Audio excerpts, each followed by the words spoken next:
আসসালামু আলাইকুম ভাইরা। তাহলে আজকে আমরা নেক্সট লেকচারে আসছি। আজকের লেকচারে আমরা একটু অ্যালকেল হ্যালাইড নিয়ে আলোচনা করি।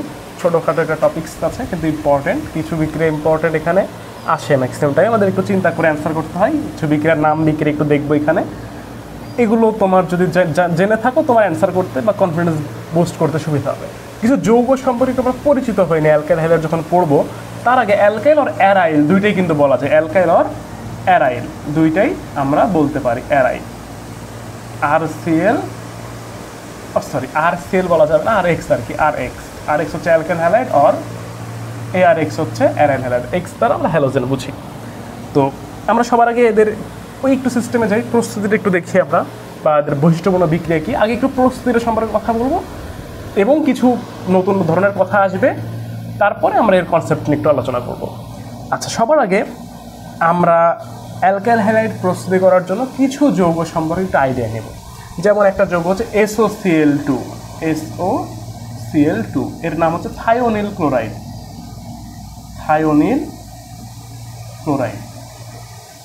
হ্যাঁ, এগুলো মনে রাখা লাগবে তোমার। এগুলো থেকে আমরা হ্যালোজেন দিয়ে অ্যালকাইল হ্যালাইড বানাবো। এরপরে একটা যৌগ হচ্ছে POCl3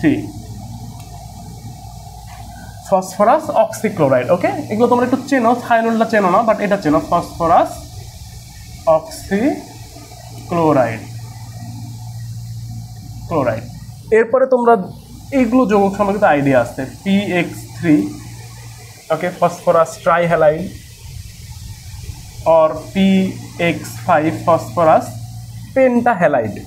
এই যৌগগুলো আমাদের বিক্রিয়া মানে অ্যালকাইল হ্যালাইড বানাইতে ইউজ করব। ওকে, এগুলো দ্বারা অ্যালকাইল হ্যালাইড উৎপন্ন হয় যদি আমরা এদের বিক্রিয়া করি অ্যালকোহলের সাথে। ঠিক আছে, যদি আমরা এদের বিক্রিয়াটা করি হচ্ছে ROH এর সাথে, তাহলে আমরা এখান থেকে পাবো হচ্ছে আর এক্স। হ্যাঁ, থায়োনিল হ্যালাইড দিতে হতো আমার, হ্যালোজেন তুমি এটা এক্স চিন্তা করে নাও। ক্লোরিন মানে ক্লোরিন আমাদের একটু মানে কাছের আর কি হ্যালোজেন সদস্য। ওকে, এই কারণে ক্লোরিন হয়ে যাচ্ছে বারবার। আর এক্স মানে এখানে এক্স অ্যাড করতে পারবো। Phosphorus oxy halide thionyl halide থেকে আমরা সেল আর এক্স পাইতাম, আর এক্স একই কথাই। তো তার আগে আমি কিছু কথা বলবো, সেটা একটু নোট করো আগে এখানে। তার আগে হচ্ছে একটা পয়েন্ট লিখবো আমরা। পয়েন্টটা এইভাবে লিখবা যে কোনো যৌগের সাথে এই দুইটার মিলে যদি কোনো যৌগের সাথে PCl5 এর বিক্রিয়া হয়, কোনো যৌগের সাথে যদি PCl5 এর রিয়াকশান হয়, আমি এটাকে শর্ট করে লিখতেছি, PCl5 এর রিয়াকশানে এখান থেকে অ্যাকচুয়ালি ক্লোরিন আক্রমণ করবে না। ক্লোরিন রিয়াকশানে Cl অ্যাটাক করে, Cl কাকে অ্যাটাক করবে? Cl অ্যাটাক করে হচ্ছে কার্যকরী মূলককে। Cl অ্যাটাক করে হচ্ছে ফাংশনাল গ্রুপকে, অ্যাটাক করে কার্যকরী মূলককে। ওকে, এবং যদি জাস্ট একটা ক্লোরিনের রিয়াকশন করো, অনলি ক্লোরিন, শুধু ক্লোরিনের কারোর সাথে বিক্রিয়া করাও, যে শুধুমাত্র Cl এর রিয়াকশানে Cl অ্যাটাক করে আর কে, মানে অ্যালকাইল গ্রুপকে। এই কথাটা একটু মনে রাখা লাগবে। ওকে, এই মানে অ্যালকাইল হ্যালাইড বানাচ্ছি তো আমি, ক্লোরিন বা হ্যালোজেন ইফেক্ট করতে সেহেতু এই বিক্রিয়াটা তার ভেতরে পড়ে, কারণ এক ধরনের হ্যালাইড তো তৈরি হবে, ট্রাই মনোজাই উৎপন্ন হোক না কেন, একটা হ্যালাইড উৎপন্ন হবে। তাহলে এর একটা কনসেপচুয়াল বিক্রিয়া দেখো এক নম্বরে। যদি আমি এই বিক্রিয়াটা তোমাকে বলতাম যে CH3COOH প্লাস PCl5, এই ক্ষেত্রে আমার কি ক্লোরিন আক্রমণ করবে না? ক্লোরিন আক্রমণ কাকে আক্রমণ করবে? সে আক্রমণ করবে কিন্তু এই ফাংশনাল গ্রুপকে, কার্যকরী মূলককে। তার মানে এখানে আমার মূল প্রোডাক্ট হবে CH3COCl, এই জিনিসটা উৎপন্ন হবে। অ্যালকানোইল হ্যালাইড বা ইথানোইল ক্লোরাইড, নাম মনে আছে তো, নামকরণে সে আইছিলাম। এইগুলোই হচ্ছে নামকরণের সার্থকতা। এতদিন পরে এসেও এই 32 নম্বর লেকচারে এসেও নামকরণ চলতেইছে এখনো, কিন্তু ডিরেক্ট তুমি নামকরণের কোথাও পাও নাই।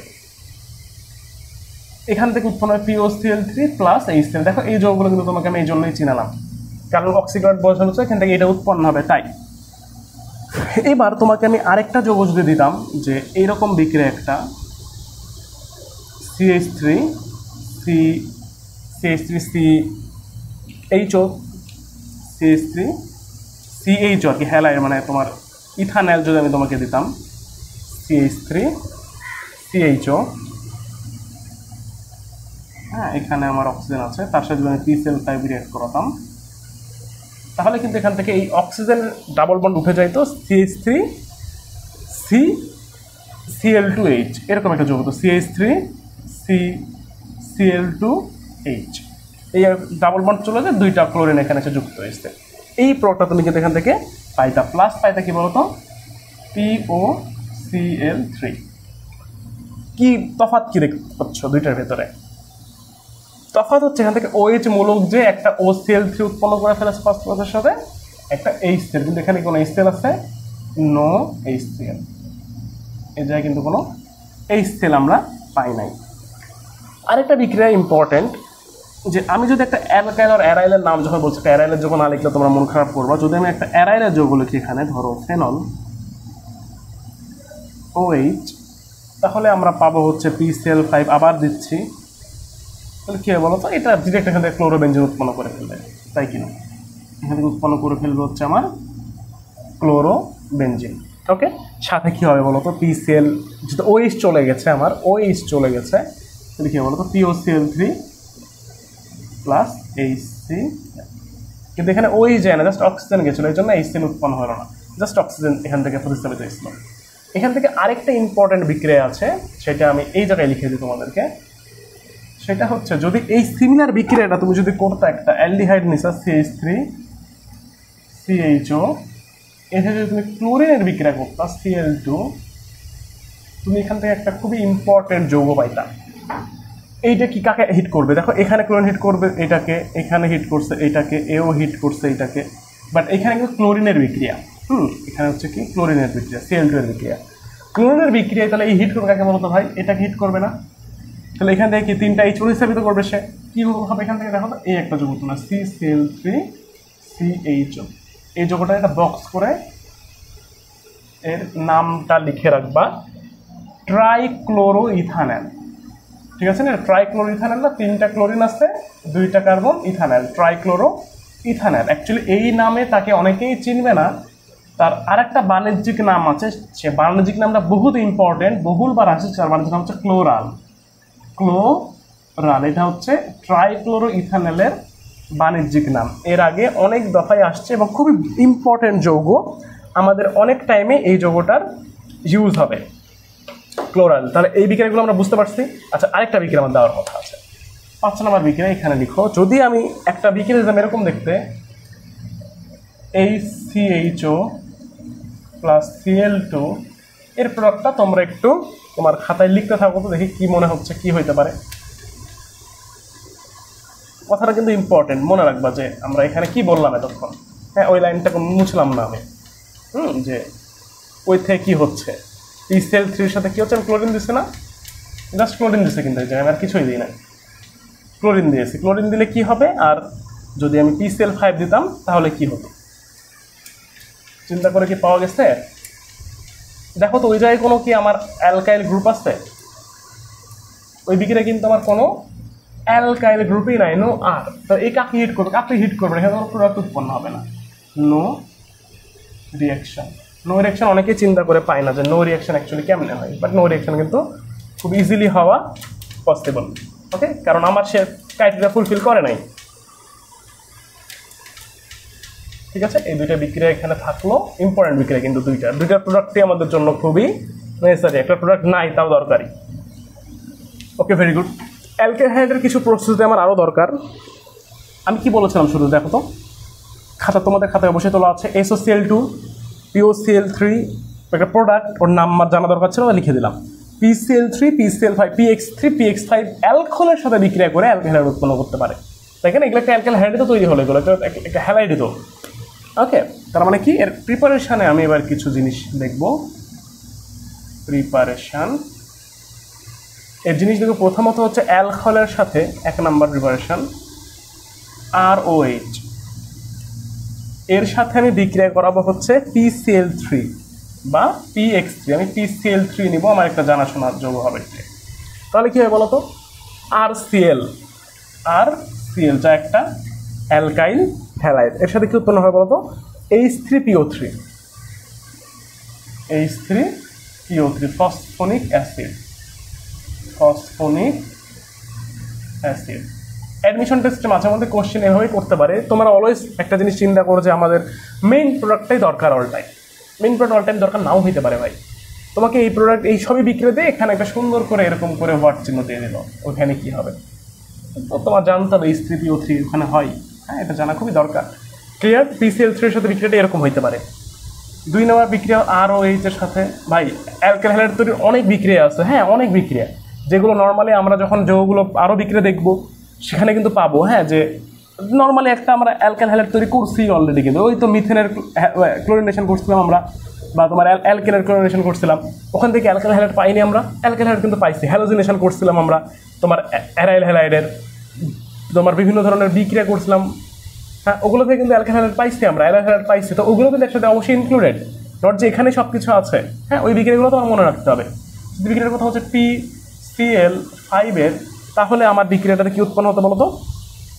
খুবই ইজি একটা জিনিস তৈরি হতো, দেখছো তোমরা সেটা একটু আগে। এখানে কি OH যাচ্ছে, মানে HCl হবে একটা, আর হবে হচ্ছে POCl3 প্লাস সাবস্টিটিউট HCl, এটা উৎপন্ন হবে। এরপরে আরেকটা বিক্রিয়া আছে, সেটা হচ্ছে আমাদের ROH এর সাথে 3 নম্বর বিক্রিয়া, যেটা ROH এর সাথে আমি বিক্রিয়া করবো হচ্ছে থায়োনিল ক্লোরাইড SOCl2। আচ্ছা, একটু স্টেটগুলো আমরা একটু লিখে রাখতে পারি এখানে। এটা আমার লিকুইড স্টেটে থাকবে, এইটা আমার লিকুইড স্টেটে থাকবে, এইটা লিকুইড স্টেটে থাকবে, এইটা লিকুইড POCl3 যত সব লিকুইড স্টেটেই থাকে। হ্যাঁ, লিকুইড স্টেটেই থাকে এরা। হ্যাঁ, লিকুইড স্টেটে থাকবে। হ্যাঁ, স্টেটটা liquid. ROH plus SOCl2 thionyl ক্লোরাইডের বিক্রিয়া, খেয়াল করবা। এখান থেকে RCl উৎপন্ন হয় বা RX উৎপন্ন হয়। হ্যাঁ, বিক্রিয়ার আগে একটা 2-3টে স্টার দিয়ে নিই আমি, দরকার আছে বিক্রিয়ার, পরে তোমরা আবার ভুলে যাবা। এর সাথে উৎপন্ন হবে কি বলতো? একটা SO2, আর উৎপন্ন হবে হচ্ছে HCl, SO2 HCl। এই HCl সবসময় গ্যাস, এই HClটা গ্যাস, এটা গ্যাস লিকুইড গ্যাস গ্যাস। কথা হচ্ছে যে যদি তোমাকে প্রশ্ন করা হয় ভাই এই 3টা প্রসেসের ভেতরে তুমি কোন প্রসেসটা অগ্রসর হবা, এই 3টার ভেতরে কোনটি অধিক অ্যাকসেপ্টেবল রিয়াকশন ফর প্রডিউসিং আর প্রিপেয়ারিং অ্যালকেল হ্যালাইড, কোনটা 3টার ভেতরে? হ্যাঁ, যে হট দিয়ে রাখছে এটা বেশি ইম্পর্টেন্ট, এই জন্য এটা স্টার্ট দিয়ে রাখছে এর জন্য ইম্পর্টেন্ট না, মিডিল একটা কিছু দেয় না ওইটা ইম্পর্টেন্ট। অ্যাকচুয়ালি ওইটা না, ওভাবে চিন্তা করা যাবে না। আমি একটু স্টেটগুলো, আমি স্টেট কিন্তু লিখছি, খেয়াল করছো পরবর্তীতে এসে দেখো সব কিন্তু স্টেট লিখছি আমি। খেয়াল করে দেখলে আমি এখানে দেখতে পাবো যে আমার আরসেলের লিকুইড কিন্তু সালফার ডাইঅক্সাইড আর HCl গ্যাস দুইটাই কি মানে গ্যাস বলে ফেলাম, গ্যাসিয়াস স্টেটে আসছে না। তার মানে তুমি রিয়াকশন করলে তোমার বিক্রিয়া পাত্র থেকে সালফার ডাইঅক্সাইড আর HClটা বিক্রিয়া পাত্রে অবস্থান করবে না, তুমি জাস্ট লিকুইড অ্যালকেল হ্যালাইড পাবা। ক্লিয়ার? এই জন্য এই 3টার মধ্যে সবচেয়ে মানে তোমার মানে তুমি অনেক উপায় তৈরি করতে পারবা, কিন্তু এই 3টার ভেতরে সবচেয়ে উপযুক্ত স্টেপ হচ্ছে বা উপযুক্ত উপায় হচ্ছে SOCl2 এর সাথে ROH এর রিয়াকশন, ROH এর রিয়াকশন। ক্লিয়ার? এটা কিন্তু ইম্পর্টেন্ট অনেক, এবং এই বিক্রিয়ার একটা খুব সুন্দর নাম আসছে, এই বিক্রিয়াকে বলা হয় ডারজেন বিক্রিয়া। ডারজেন বিক্রিয়া। ওকে, অ্যালকেল হ্যালাইড বা অ্যারাইল হ্যালাইডের অনেক কিছু সামনে আমরা পাবো আরও। অ্যারাইল হ্যালাইডের আমি কিছু জিনিস তোমাকে দেখাইতে পারতেছি না, কারণ ওর জন্য একটা কনসেপ্ট আমাদের জানা দরকার। তোমার ডায়োজোনিয়াম ক্লোরাইড বা ডায়োজোনিয়াম সল্ট, এই জিনিসটা একটা বিস্ফোরক, এসব একটু জিনিস আমার দরকার, কিন্তু ওটা নেক্সট আমি একটা টপিক ওয়াইজলি পড়াই দিব, বাট এইগুলো তোমার ইম্পর্টেন্ট বিক্রিয়াতে লাগবে। আরেকটা বিক্রিয়া আছে, বিক্রিয়ার নাম হচ্ছে সোয়ার্টস বিক্রিয়া। নামটা আমি লিখে নিই আগে, সোয়ার্টস রিয়াকশন। নাম বিক্রিয়াগুলো একটা কাজ করো, লেকচার তো সবাই কাছে তুলতেছো, যেগুলো নাম বিক্রিয়া আছে দেখো এটাকে ডারজেন বিক্রিয়া বলে, এটা হচ্ছে ডারজেন বিক্রিয়া। তো এইটা কিন্তু তুমি নাম এখানে কিন্তু লিখে বিক্রিয়াটা লিখে রাখতে পারো, তোমার পরবর্তীতে পড়তে সুবিধা হবে। আর একটা প্ল্যান আছে তোমাদের নাম বিক্রিয়া নিয়ে একটা তোমার আলাদা একটা নোট তোমাদের প্রোভাইড করা বা সাপ্লিমেন্ট প্রোভাইড করা, সেটা পরবর্তীতে, বাট এখন এই থেকে তোমাদের এখানে নাম বিক্রিয়াগুলো তুলে নাও। সোয়ার্টস রিয়াকশনের মূল বিষয় হচ্ছে এখান থেকে RF তৈরি হয়। কি বললাম? RF মানে ক্লোরাইড ছিল, এখানে ফ্লোরাইড উৎপন্ন হবে, অলওয়েজ ফ্লোরাইড উৎপন্ন হবে, আর কিছু তুমি এখানে তৈরি করতে পারবা না। এবং উৎপন্ন হওয়ার জন্য কিছু স্পেশাল যৌগের সাথে বিক্রিয়া করে সে, এই যে বিষয়ে বিক্রিয়া করতে পারে, অ্যান্টিমনি ফ্লোরাইডের সাথে বিক্রিয়া করতে পারে, SbF3 অ্যান্টিমনি ফ্লোরাইড আর্সেনিক ফ্লোরাইডের সাথে বিক্রিয়া করতে পারে, বিক্রিয়া করে জাস্ট RF উৎপন্ন হবে। হ্যাঁ, স্পটস বিক্রিয়ার এটাই মূল উদ্দেশ্য হচ্ছে RF উৎপন্ন হবে, তুমি RCl আর হাবি যাবে কিছু পাবা না। তো এখানে উদ্দেশ্য হচ্ছে RF তৈরি করবো কিভাবে আমরা, RCl লাগবে কিন্তু সবার আগে। হ্যাঁ, মানে স্টেপ বাই স্টেপ তোমাকে দিতে পারছে RF উৎপন্ন করে দেওয়া হয় এখান থেকে, তখন স্পটস বিক্রিয়া লাগবে। RCl অবশ্যই লাগবে। এগুলো RCl এর সাথে যদি এরা বিক্রিয়া করে, RCl এর সাথে যদি এই তিনটা বাবা যে বিক্রিয়া করে বা আরও আছে কিছু, তাহলে তুমি এখান থেকে পাবা হচ্ছে, তাহলে তুমি আলটিমেটলি এখান থেকে পাবা হচ্ছে এই জিনিসটা। হ্যাঁ, আলটিমেটলি তুমি এখান থেকে পাবা হচ্ছে আমার RCl এর সাথে ওই কটার বিক্রিয়া। খুবই ইজি বিক্রিয়া একটা, যে RCl মনে করার জন্য যে যেন তোমাদের ভুল না হয়, প্লাস ধর আমি AgF দিলাম, এখান থেকে উৎপন্ন হচ্ছে RF। এই AgF এর জায়গায় SbF3 থাকতে পারতো, হাবিজাবি থাকতে পারতো, মানে HCl হইতো ওখানে, Hg থাকলেও হইতে পারতো, HbCl3 উৎপন্ন হইতো ওই জায়গাতে। আলটিমেটলি মানে এই দুটোর মধ্যে একটা ট্রান্সফার হয়, আয়নটা বিনিময় হয়, প্রতিস্থাপন হয় আর কি। এই আয়ন দ্বারা ওই একটা আয়ন প্রতিস্থাপন বিক্রিয়ার মাধ্যমে এই প্রোডাক্ট উৎপন্ন করে। ক্লোরিনকে প্রতিস্থাপিত করতে পারে। ওকে, এই জন্য এটা হচ্ছে একটা নাম, মানে বিশেষ বিক্রিয়া। ক্লোরিনকে প্রতিস্থাপন করতে পারে, ক্লোরিন পারবে না। ক্লোরিনের সক্রিয়তাটা এই দিক থেকে একটু বেশি। তাহলে অ্যালকাইল হ্যালাইডের একটা স্টার্টিং আমরা দেখালাম। অ্যালকাইল হ্যালাইডের আরও অনেক কিছু বাকি আছে, মানে প্রত্যেকটা বিক্রিয়ার ভেতরেই তো আমি বললাম যে একটার ভেতরে সব কিছু ইনক্লুডেড আছে, তুমি ওখান থেকে নিবা যেটা তোমার দরকার লাগে। তাহলে এ পর্যন্ত আজকে ক্লাসটা রাখি, নেক্সট ক্লাসে আমরা কিছু ইম্পর্টেন্ট বিক্রিয়া আরও দেখবো। খুদা হাফেজ।